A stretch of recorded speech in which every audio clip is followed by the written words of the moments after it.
What's going on, everybody? Triple Crown 24 back, and I want to talk today about an age-old question in the hobby and pose that question to everyone out there so we can have a little discussion on it. I think it'd be a fun discussion to have, one that has no right or wrong answers, but there's definitely multiple ways to look at this.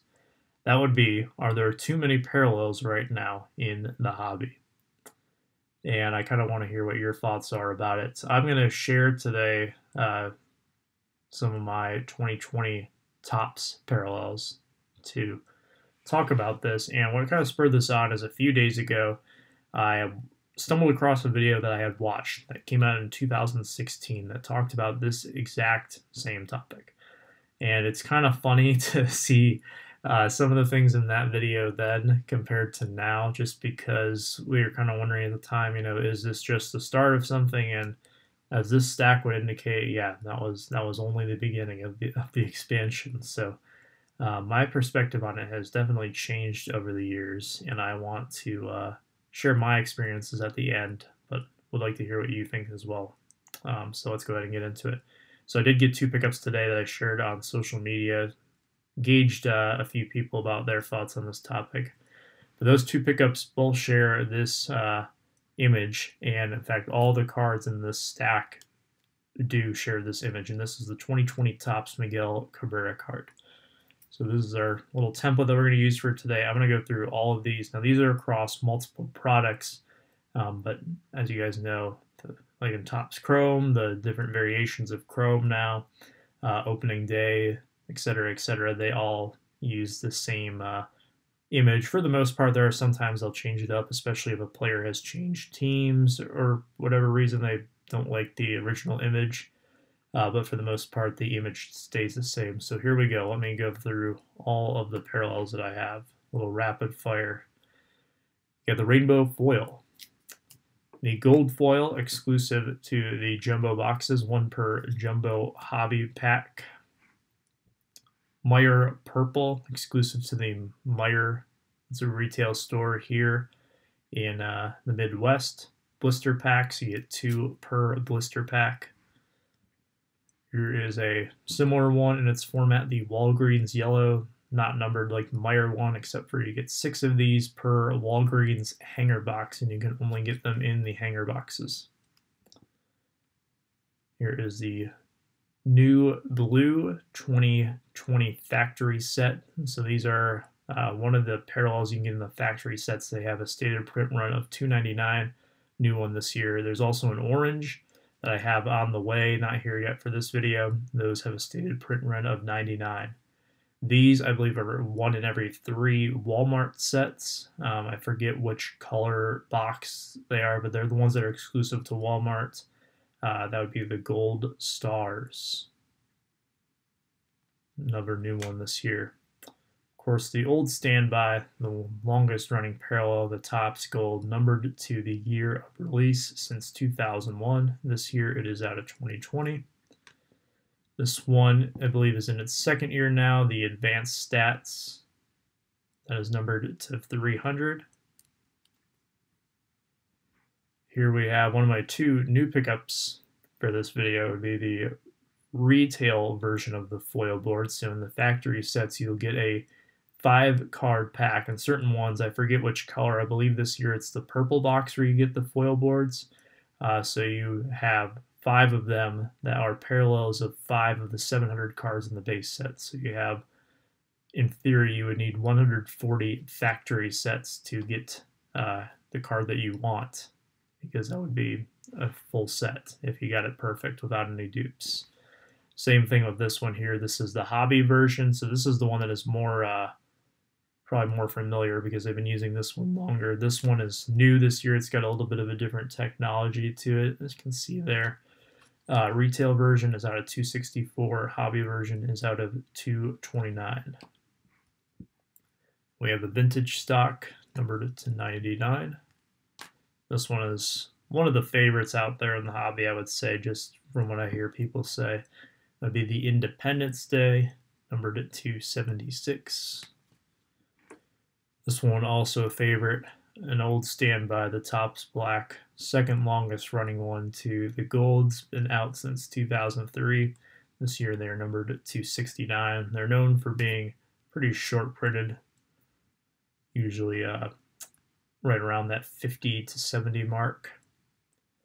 Here is the Father's Day blue and the Mother's Day pink. A couple of the holiday ones here. Those are both numbered to 50. Here we have the Memorial Day camo. This one is out of 25. And the clear or the acetates, whichever you prefer. These are numbered to 10. I believe these are exclusive to hobby boxes. You can't get them out of the jumbo boxes. I think only the regular hobbies. So numbered to 10. Now, what am I missing out of this? Well, I am missing the platinum, which is the 1 of 1, as well as all of the printing plates. And then this year they also have a 1 of 1 factory set. I'm not sure what color that parallel is. Who knows if we'll ever see it, because one person has the entire set of 1 of 1s. So I highly doubt we'll ever see that, but who knows? Crazier things have happened. Product that comes out not too long after Series 1 would be Opening Day. So I do have the base of Opening Day, the blue Opening Day, and the purple. These are exclusive to the Meyer blisters. You get 6 of them per blister. A little bit easier than the Series 1 blisters to get the guy you want. Only a 200 card set and getting 6 of them. So 3% chance of pulling the guy you want. Not too bad. I'm missing the red and the black 1 of 1 for that one. Of course, you have some online exclusives as well. You have the Topps 3D set. I forget what the print run is on these. I believe it's right around $750 this year. This one print run should be a little over 1,000, maybe a little closer to 1,200 this year. This is the Topps Chrome Sapphire edition. They've gotten increasingly tough because of the way that the product has kind of shifted from a complete set to now a box, where you have 28 cards, I believe, in a box, usually 1 parallel and 1 autograph, so really 26 cards out of a 700 card set. With boxes and a few $100s a box, very difficult to get the guy you want. Singles prices are usually pretty high on those. When we move into the regular Topps Chrome, you have the base, you have the regular refractor, the Prism with an S refractor, the Megabox exclusive X-Fractors. You get 10 of those per mega, I believe. This Blaster exclusive Sepia, you get 4 of those per blaster. The hanger pack, so that would be the one where I think you get the 3 packs of 4 cards each, and then you get 3 of the pinks in there. Pink refractor. The negative. The purple, these are out of $2.99. The blue, one of my favorites, those are out of $150. The green, out of $99, as well as the green wave, out of $99. We also have a blue wave, those are numbered to $75. And then the gold and the gold wave are both numbered to $50. With these, there is no purple wave, but all the other colors, except for the super, do have a wave for the numbered parallels. Speaking of that, I do have the orange, but I am missing the orange wave. The oranges are out of 25. So I am missing the super, the orange wave, as well as the red and the red wave, along with the printing plates for that one. And then the new this year, Ben Baller edition Topps Chrome. Here is the base. The green to 99. The blue out of 75. This one is new today. The orange, those are numbered to 25. Just picked that one up. Very happy to get that in. And of course, the Superfractor. Now, I don't know if they have plates that are inserted into packs on these. I do not think so. But I am missing the red and the gold on that. So those are all the parallels I have, and I'm going to qualify that with so far. There are still some that have not even been released, assuming that these products will still come out, and perhaps there might even be something else that I am forgetting at this moment, or maybe I'm not even aware of. But I do know that Topps Holiday will be coming out, which will add at least a base snowflake card. It has little snowflakes here, probably like right here and right here, maybe a different color on the border or something. There is the metallic, of course, and then there is usually a gold metallic 1/1 to go along with it. I didn't mention this earlier, but of course you have chrome sapphire. There is the orange and the purple and the red sapphires to go, or I think it's gold. They might have gold as well. I forget. You have all of those parallels to go along with it. I don't believe there's a super because Cabrera is in regular Topps Chrome, so therefore he doesn't get a super in this one as well. There's also the on-demand mini set still to come out, which will have this same card, just about this size, and there's usually 4-ish parallels for that. Who knows if that's what they're going to keep for the same formula? Assuming I haven't heard anything about the Topps Mini, but it's not a product that I usually am looking closely at when it's going to come out, so maybe it is going to come out. I just haven't heard about it yet. But yeah, that is that regarding the parallels, and perhaps there is even something that I'm not even mentioning. So all of those of the same card. It took me over 10 minutes to get to this point in the video. Now back then, this guy in this video was talking about how there are so many different parallels out there, how he has a David Wright collection. Some of you guys actually commented on this video. Some of you guys who've been around for several years in the community, you may remember the video because you left a comment on it. If not, you did back then, so you might want to go back and rewatch it, because I think it's kind of funny, because he talks about it like, oh, now they have a chrome sapphire version, now they have this one that's exclusive to Toys R Us. And really, if you look at it then, there might only be half the different number of parallels that there are now. Now, of course, this is spread out across many different products. They didn't have... Chrome Sapphire was just in its infant stages. There were parallels in it, but it wasn't as extensive as it's become. Kind of the same thing with Topps Chrome. They didn't have like all the wave refractors in there. There was no Ben Baller version as well for Topps Chrome, and it was just the beginning of the Topps Holiday, so kind of a taste for it, but they've kind of added more and more as time has gone on. Like the negative refractor, for example, wasn't a thing in Topps Chrome. We have lost some parallels along the way. There was 150 stamps in 2019. There was the negative version, the paper version of the negative. Those disappeared after 2018. So that's one of them that we have said goodbye to, or have been kind of put on the shelf. Who knows if Topps will bring it back. They've had regular camo borders before. I believe those were out of 99. That was back in 2013 and 2014. They've had oranges that were exclusive to the factory sets. They've had limited edition cards for the factory sets, such as like the Diamond Anniversary ones. And of course, there's all the Diamond Anniversary parallels. So in the last decade or so, there have been so many parallels with Topps cards, and they've kind of just taken the same image and they've expanded those parallels across multiple products, with even some new products where you have this same image being repeated. So the question is, when is enough enough? Are there too many out there? And I posted my picture on social media today. I call it the extended family photo. So I shared like a family photo where it's several cards all together that kind of look the same, and then I called the extended family photo when there's a lot of cards that look the same. So in this case, I mean, there's probably how many cards are in the stack here, like 30-ish cards. It got a lot of attention, more than normal for one of my tweets, and I had one comment on here. I'm actually pulling it up right now to look at the replies on it, because I'm very curious. I want to make sure I get this right. Actually, it was a quote tweet, a reply to a quote tweet. So someone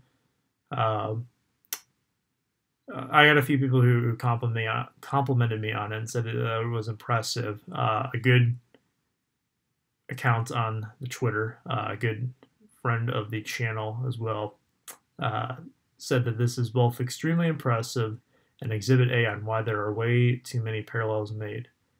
And there was a reply on this that says, I feel lucky that this just has no appeal to me. And then the comment goes on and talks about something else that's not relevant to this. But I think that we drive ourselves mad as collectors sometimes trying to go after this. And I had a lot of people who gave me a lot of compliments on this. I'm very thankful for that. This obviously did not happen overnight. These products were released throughout the year, so it allowed me to pace myself. It wasn't like all these came out at once. But it just a lot of times happened to be me being in the right place at the right time, finding the right deal on one of these cards. For example, let me go. Oh, I actually cut right to it. That was good luck. I cut right to the Chrome Sapphire edition, where I bought this for like $2 plus $1 shipping. I just made a best offer. Some guy had it up for like $5, and I offered $2. It's just I was being cheap. I'll admit it. But now I think you'd be hard pressed to find a Cabrera base card, just like this one, for under $10. And I know that a few people who have been looking for them, including some people in the Tigers Facebook group, have kind of been frustrated that they are that expensive. And this has been a year like unlike any other, which might be an understatement in its own right. And even in terms of the hobby, we don't have to get into all that. But one of the consequences behind some of the phenomena that we see in wax right now is that not a lot of it is being open, especially the hobby stuff that is way, way too expensive for a lot of people, including myself. I couldn't justify opening a hobby box all that often this year. I have opened some, but they've just kind of been few and far between what I'm used to, because I do enjoy opening packs, and I think everybody does to some extent. So I'm going through all these, and I'm thinking to myself, and I'm talking with people too, is that on some of these, I'm kind of worried that, I might not see them because, well, people just aren't opening up the packs. Like, for example, the 2020 Topps Chrome Superfractor, not the Ben Baller one. I was lucky enough that this did get pulled out of a pack. But the regular one, nowhere to be seen. Nobody knows where it is. Now, last year, the 19 one was pulled out of a blaster box, of all things. I actually remember when I saw that very well. I think it was shout out to BRoff6. He was the one who brought it to my attention, if I'm remembering correctly. But this year, no sighting of it. Maybe it's in someone's wax stash in another blaster box somewhere. Who knows where it actually is. But there are a lot of cards like that. Out of the red and the red waves, which there are 10 of them combined, I've only seen one red pop up. Now, maybe I've missed some, but I have been checking them pretty closely because I do really like this card.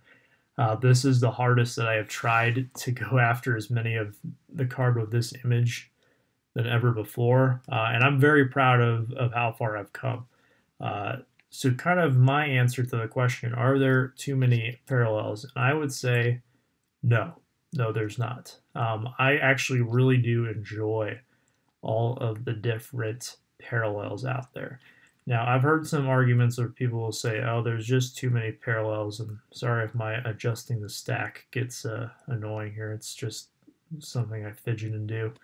Are there too many parallels out there? Well, yeah, because there's just a bunch that are just being printed for the sake of them being printed, and just to make you feel like you're getting something. I've heard all of those things before. I could certainly see why that would be, just because some of the parallels you kind of see them. Like, for example, I think a good one to talk about is in basketball and football, the prism greens. Even in baseball, the green refractors. Green is just a color that doesn't go with a lot of teams. Now, if you are a fan of the color green, if that's your favorite color, or you're, say, like a Green Bay Packers fan and you collect Aaron Rodgers cards, then you probably do really enjoy the greens, and then you probably do seek them out for your collection. But for the most part, a lot of people don't like them. Me personally, I don't really like the color orange all that much. However, I will say, if I can find it in here, I'll just go to this one.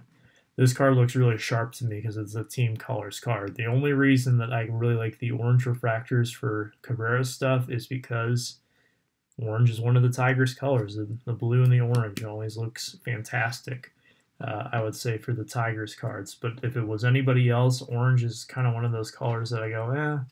And I actually saw someone else today talk about this, and it was either on that video or it was on a different place. Maybe it was on the Twitter, where people were saying, "Oh, orange is my favorite color. That's why I love to collect the orange refractors." So it's just that beauty in the eye of the beholder scenario, where the parallels that you may kind of turn your head to look at something else or want to go after something else are kind of the ones that maybe other people might really enjoy or other people might find a lot of value in. I think what all it does is it adds variety to the hobby. And with a hobby that is as diverse as it is today, there are so many different people who are out there collecting with so many different interests. Why not give them as many options as possible? I know that a lot of people complain about the number of products out there. And this is going to sound weird coming from someone who collects in the style that I do, but you don't have to have it all. That is something that I have some perfectionist tendencies in my life. I've kind of shared some of them here on the channel before. I've talked about them. And super collecting is actually something that has helped me get over them a little bit because I've had to come to terms with the fact that I am not the only person who collects this player. I don't have the deepest pockets, and therefore I just don't always have the most time to go looking for his cards. Therefore, I'm not always going to be able to get all the cards that he has out there. And that is perfectly okay with me. I'm happy with the collection that I've built. The chase to get to this point is incredibly fun and kind of builds more and more suspense each time I have to go out and find some. When I saw that there was going to be factory set variations, at first I was kind of like, oh, that's another like 7 cards I got to go out and find.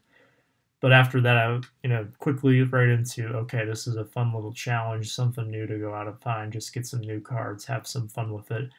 And I felt really good about the picture that I took today that I put up on my Twitter. I think I might try to use it as a thumbnail for this video, we'll see.